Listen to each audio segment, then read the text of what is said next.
Hello, fellow Earthlings. Miss Spockirk's numerical spiritual voyage is upon number 6. 6 is, from a mathematical standpoint, it's considered to be a perfect number because it is the sum of the first three numbers. It's 1 plus 2 plus 3 is equal to 6. And it's also the product of the first three numbers, which is 1 times 2 times 3 is equal to 6. However, from a Jewish and Christian tradition standpoint, it's not so perfect. It's an imperfect number because it's the penultimate number to the number 7, which is considered to be the perfect number in both traditions.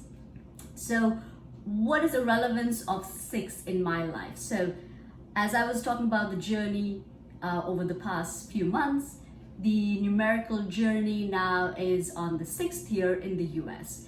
And interestingly, I find that both the mathematical relevance and the biblical relevance kind of come together in God's plan for me in year 6.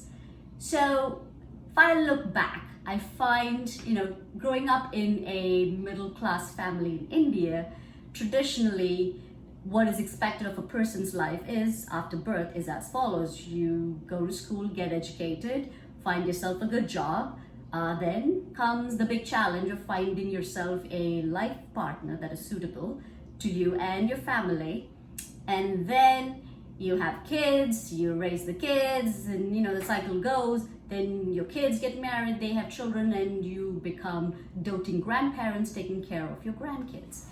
However, because of my independent, free-spirited nature, that has always been a struggle. And as I have spoken about it, my coming to the US was a struggle from an adult life perspective. It was I don't know how to put it, but it was more like I was stuck in childhood mode. It was very hard for me to comprehend the nuances of finding a suitable partner. So I had some serious struggles trying to find that.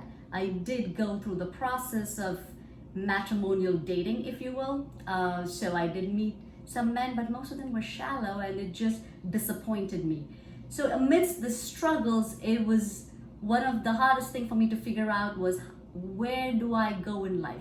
Because unlike most people that I have known, including my brother and a lot of my friends, as kids, they've always envisioned finding romantic envisionment, if you will, of finding suitable partners, having children. I mean, they all visioned that. That was never me.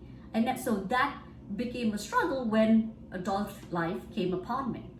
And so in that struggle, I did not know how to navigate, but the one thing that stayed steadfast has been the Bible. And my upbringing in Christianity helped me to seek God's guidance. So one of the books that really gave me comfort, actually two books. One is the book of Job, and the other is the book of Psalms. Psalms has a lot of songs written by King David. So with the book of Job, it is about a person who is God-fearing and did everything that was right in the sight of God, and yet he went through series of struggles because of the challenge that God and Satan had about whether this person would still worship God even if he was put through troubles. And that sort of spoke to me because I was going through the moments of a lot of whys. Why me? Why do I have to go through this? Why do I have to deal with having to find a partner? The dating concept still doesn't sit well with me. I don't get it. It's too complicated. I have a mathematical brain. I can solve a lot of other things in life, but that is definitely not one of it. It's truly my Achilles heel. It's my kryptonite, if you will.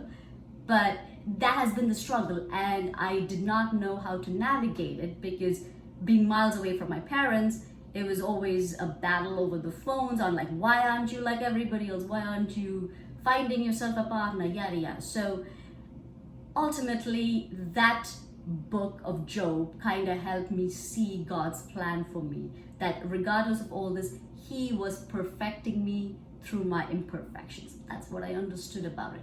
And the book of Psalms has a lot of great prayers that really help me overcome those conflicts in my mind. So from a biblical standpoint, that aspect of my life was the imperfection. That was the struggle. From the mathematical standpoint, how God blessed me was, that was the year I got my green card that was sponsored by my employer. And it was in record time because I did not expect it to show up that year. And I did. In the 6th year of my life here, I did have my green card, which led to the stability of having a good life in the US. So that also was a blessing. So it was interesting how the number 6 kind of played its part in my life in the 6th year that I was here in the US. Also, I did start growing spiritually beyond just the Bible and me. I found an Indian church community, and that had sister churches back home. And so they embraced me, and I was part of their Bible studies. One of the books I did read through that experience was Purpose Driven Life. And it was interesting how God presented me with all these opportunities to help me grow, help me perfect my life. We humans are imperfect. I mean, biblically, we see number 6 as the 6th day when God created humans. We were imperfect creatures. He gave us free will. But the imperfection led us to turn against God and ultimately getting banished from the Garden of Eden. And the final book in the Bible is Revelations, which has 6 coming into it sporadically because it's the penultimate number of the perfect number 7. And you see the number of the beast is 666 in the ultimate battle of good versus evil, where God is victorious and defeats the beast, is in the book of Revelations. So I see symbolically how those two books, like my life, sort of symbolized getting out of that imperfection to perfection. And the only way it's possible is allowing God to work in your life. So when struggles come upon you, don't despair. Reach out to God. He would always be willing to hold you in his palm and guide you through and shepherd you safely to wherever you need to be. Trust in him, because my life is all the more worth it, for I chose to trust God and I was abundantly blessed. Trusting God does not mean no problems will touch you. It only means that you will have the courage and the strength and the wisdom to navigate through those problems to ultimately overcome that. So I hope you guys enjoyed this little tidbit from my life, and hopefully it's been meaningful and you can find some peace in your time of struggles. We're all living through this pandemic. There's some bright hope here at the end finally, but we still have to be vigilant. So be safe and healthy. Thank you.